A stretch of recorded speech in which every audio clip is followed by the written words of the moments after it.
गुरुवार की प्रदोष शत्रुओं का नाश करती है। गुरुवार की प्रदोष पड़ती है तो शिव गंगा के स्थल पर निवास करते हैं। ये एकादशी शंकर से कह रही है कि आपका स्थान ये नहीं कि आप कैलाश पर मिले, उस बार को, उस तिथि के दिन, उस अनुकूल। ऐसी प्रदोषों का नियम वर्णन किया चाहिए। भगवान कहते ठीक है, तू थोड़ी देर खड़ी हो। एकादशी सम्मुख खड़ी हुई। पार्वती जी ने जिस अंगुष्ठ का जल पीने के लिए लिया था हाथ में, बस पीने ही वाली थी, शंकर भगवान ने वही हाथ में जल लेकर एकादशी के हाथ में उसको देकर कहा, ले, ये मेरे द्वारा निर्मित एक व्रत है जिसे त्रयोदशी के दिन तूने मांगा है, मैं तुझे देता हूं। आज इस व्रत का फल मैं तुझे प्रदान करता हूं। अब तू जिस जीवात्मा को लेकर जाएगी उसका पाप प्रबल नहीं होगा। किसी स्त्री, पुरुष, बालक, बुजुर्ग जो भी होगा जिसने प्रदोष का व्रत करा होगा, वो जीवात्मा को तू किसी फल की कामना से नहीं, स्वतः ही लेकर चली जाए। उसमें कोई कामना नहीं है। बन सके जीवन में 11 प्रदोष या 26 प्रदोष करने के बाद आप उसका उद्यापन कर विराम भी दे सकते। पर जीवन में एक बार प्रदोष का व्रत मौका मिले, जिस कामना से, जिस दिन का भाव आपके मन में आए कि मुझे रोग से मुक्ति पाना है तो ये प्रदोष मुझे करना है, भाई, और रोग मुक्ति के लिए हम जो भी आपके मन में आ रहा है, संतान प्राप्ति के लिए शनिचरी प्रदोष, आप उसका स्मरण करें। फिर लिखा शिव महापुराण में, बड़ा सुंदर लिखा विद्यार्थी जी ने, मान लो आप प्रदोष का व्रत नहीं कर सकते, आप अगर व्रत नहीं कर सकते तो प्रदोष के दिन, प्रदोष काल में शाम का समय, सूर्यास्त का कुछ पल, कुछ घड़ी के पहले से लेकर बाद तक का प्रदोष काल के अंतर्गत आप शंकर जी के मंदिर में जाकर 1 लोटा पानी, 5 बेलपत्र भी अगर समर्पित करते हैं तो संपूर्ण प्रदोष का फल आपके भाग्य में प्रकट हो जाए। शिव महापुराण में इसका परमात्मा पर भरोसा करने वाला और प्रदोष का व्रत करने वाला कभी खाली झोली लेकर नहीं जाता। याद रखना, जिसने परमात्मा पर भरोसा करा है और जिसने प्रदोष का व्रत करा है, उसको शिवजी ने आज नहीं तो कल, कल नहीं तो परसों दिया।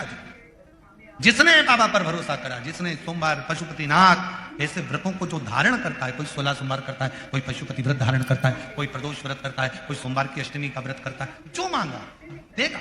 थोड़ा देर कर सकता है पर देने में पीछे नहीं है। सारे देवता रोज भ्रमण पर नहीं निकलते। 33 कोटि देवता में केवल एक देवता है, देवादिदेव महादेव, जो प्रतिदिन प्रदोष काल में,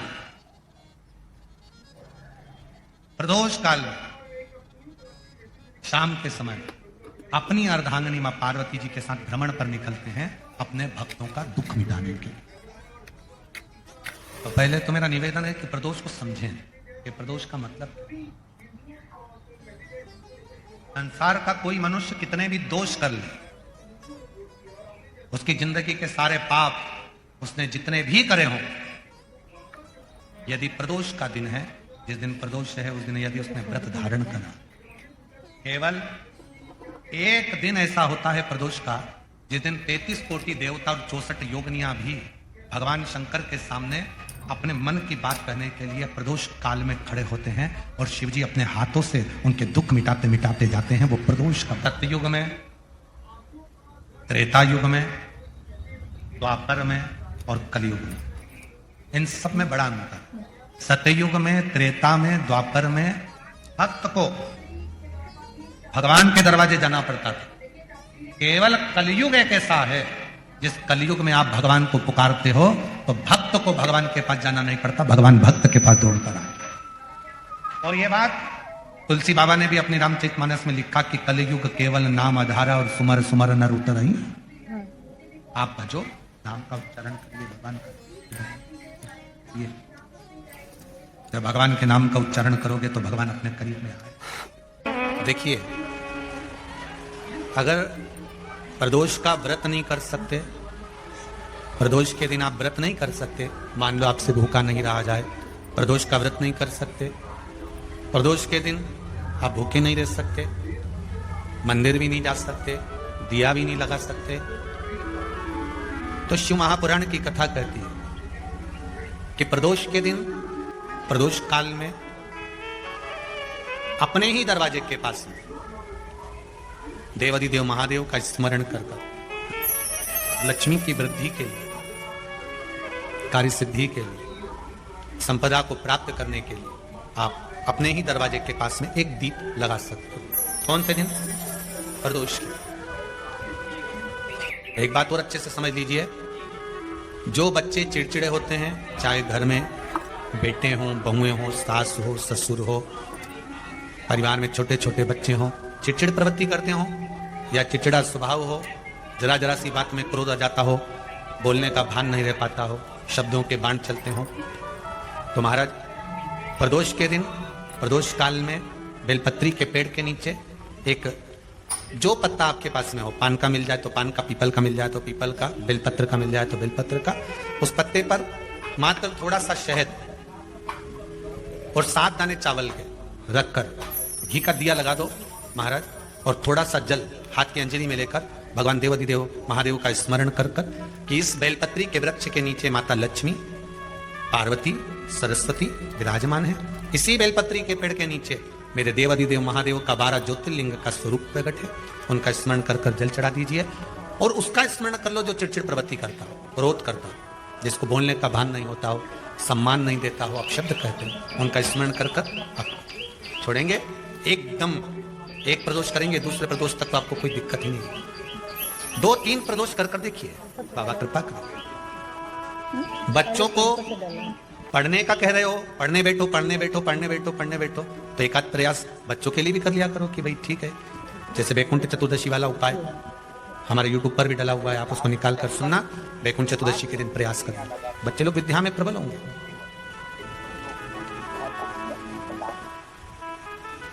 शिव उपासना का जो फल है वह 1000 गुना। जैसे प्रदोष के दिन, प्रदोष काल में जलाया गया दीप, प्रज्वलित करा गया दीप 5 स्थान पर फल देता है। कितने स्थान पर फल देता है? 5 स्थान पर। आप में से कितने लोग हैं जो प्रदोष के दिन दीप लगाने मंदिर जाते हैं या शंकर जी के मंदिर पहुंचते हैं? बहुत बहुत प्रणाम आपको, साधुता जानना चाहिए। अपना प्रदोष के दिन, प्रदोष काल में लगाया गया दीपक 5 स्थान पर फल देता है। पहला स्थान, अगर हमको या हमारे परिवार में किसी को काल सर्प दोष है तो हमारा प्रदोष का लगाया गया दीपक कहीं पूजन मत कराओ, वो दीप जलाने से ही काल सर्प दोष समाप्त होता चले जाता है। दूसरा स्थान, पितृदोष। अगर किसी ने कह दिया कि तेरे घर में पितृदोष है, तेरे घर में, कई लोग बता देते हैं कि तुम्हारे घर में, कई माताएं पूछती हैं मेरे घर में बेटा नहीं, मेरे घर में 3 बेटी हो गई, 4 बेटी हो गई, 5 बेटी हो गई, बेटा नहीं है, बेटा नहीं है, तो किसी ने कह दिया पितृदोष है। अब तुम शंकर जी की पूजन कर रहे हो, शंकर जी पे जल चढ़ा रहे हो, शिव की स्तुति कर रहे हो, तो किसी किसी के यहाँ 3 बेटियों के बाद, 4 बेटियों के बाद, एक माता ने तो लिखा है कि उसके यहाँ 2008 में उसके घर में लड़की ने जन्म लिया था, या 2008 में उसके घर में बच्चे ने जन्म लिया था, लड़की ने। उसके बाद फिर लड़की ने जन्म लिया और उसके बाद उसके घर में कोई पुत्र का योग नहीं बना। तब उसने प्रदोष के समय पर शाम को दिया लगाना प्रारंभ करा और 2008 में बच्ची जन्मी थी और अब 2024 में उसके घर में लड़के ने जन्म लिया। 2024 में उसके घर में पुत्र ने जन्म लिया। वो बेटी होगी यहाँ पर कहीं ना कहीं, जिसके घर में बेटे, पहले की लड़की हुई, फिर 2 जुड़वा लड़की हुई, जुड़वा लड़की में से एक लड़की शांत हो गई, फिर आखिरी में बच्ची के संतान प्राप्ति का योग नहीं बना, आखिरी में उसने फिर यहाँ भगवान शंकर के प्रदोष काल में दीप जला। कहीं बेटी हो हाथ हिला सकते, अगर कहीं बेटी, कितना कितना विचित्र कर्म है, जरा विचार करिएगा कि प्रदोष काल का लगाया गया दीपक, प्रदोष काल, प्रदोष के दिन, प्रदोष काल का जो दीपदान होता है वो सरल नहीं होता, वो सहज नहीं होता। 5 स्थान की पूर्ति करता है। पहला, जम के बोलो, पहला स्थान किस चीज के लिए? काल सर्पदोष के लिए। दूसरा, पितृदोष। कैसा भी तुम्हें कोई पितृदोष बता दे, कितना भी तुमसे कोई कह दे कि तेरे घर में पितृ का दोष है, तेरे घर में ये दोष है, अगर आप प्रदोष के दिन, प्रदोष काल में, अर्थात सूर्य अस्त के समय के 2:45 तक का जो समय होता है, 2 घंटे के समय का, उसके अंतर्गत अगर आप प्रदोष काल के समय में भगवान शंकर को दीप लगाने के लिए अगर पहुंचे हो तो वो आपको फल देगा ही, पितृदोष का निवारण होगा ही, चाहे तुम कुछ करो चाहे मत करो, और पितृ की शांति करा दे। दूसरे नंबर पर है पितृदोष। तीसरे नंबर पर है वास्तु दोष। हमारे घर का अब एक बहुत बहुत सावधानी से श्रवण करने वाला विषय है।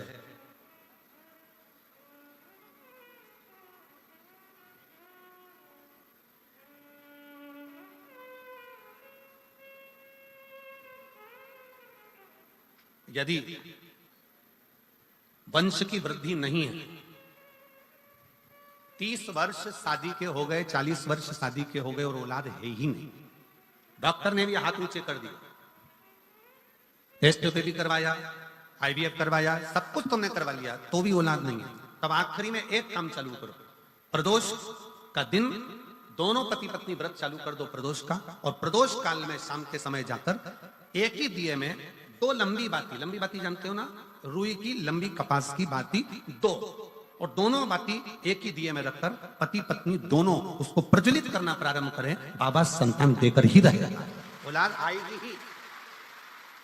दीप की जो बाती में अंतर आ जाता है, एक गोल बाती में और लंबी बाती में अंतर आता है, बहुत अंतर आता है। पितरों के लिए गोल बाती का प्रयोग बहुत कम होता है हमारा, देवी जी के लिए, माता रानी के लिए, जगतजननी के लिए गोल बाती का प्रयोग बहुत कम होता है हमारा, ध्यान रखिएगा। एक पितर के लिए, एक जगतजननी जगदम्बा दुर्गा भवानी के लिए गोल बाती का प्रयोग कम होता है, लंबी बाती का प्रयोग ज्यादा होता है।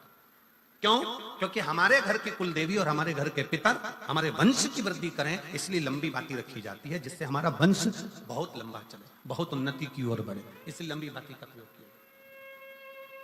शिव महापुराण की कथा कहती है 5 जगह पर हमारा जलाया गया एक दीप जो प्रदोष के दिन प्रदोष काल में लगाया जाता है, 5 जगह पर भारी पड़ता है। पहले नंबर पर जम के बोलते जाओ, काल सर्प दोष, दूसरे नंबर पर पितृदोष, तीसरे नंबर पर घर का वास्तु दोष। हमारे घर में कितना भी वास्तु दोष है, कोई ने कह दिया यहाँ बाथरूम नहीं बनाती, यहाँ पर शौचालय नहीं बनाता, यहाँ सीढ़ी नहीं बनाती, वो सीढ़ी वहां बनाती, ये सीढ़ी वहां बनाती, तुम पूरा घर तुड़वा के देख लो, उसके बाद में जैसा वास्तु वाले हैं वैसा करा कर देख लो, उसके बाद भी तुमको शांति नहीं मिले तो समझ लेना कि तुम्हारे घर में अब वास्तु दोष तो तुमने दिखाकर समाप्त कर लिया, फिर भी वो समाप्त नहीं हो रहा, तो प्रदोष काल का लगाया गया प्रदोष के समय का दिया आखिरी में वास्तु दोष को भी समाप्त कर देता है और उसमें भी फल प्रदान करता है। काल सर्प दोष, पितृदोष, वास्तु दोष। चौथे नंबर पर 1 रुपया कमाया, 1.25 रुपए खर्च हुआ, पैसा आया गया, ये चौथे नंबर का।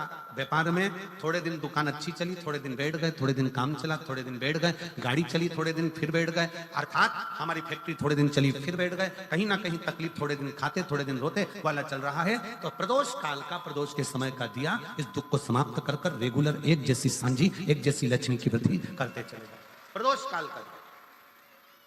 और 5वें नंबर का प्रदोष काल का दिया, प्रदोष समय का दिया 5वें नंबर पर रोग का निवारण करता, रोग निवारण। ये 5 स्थान जो बताए गए हैं प्रदोष काल के दिन, प्रदोष के दिन दीप प्रज्वलन के,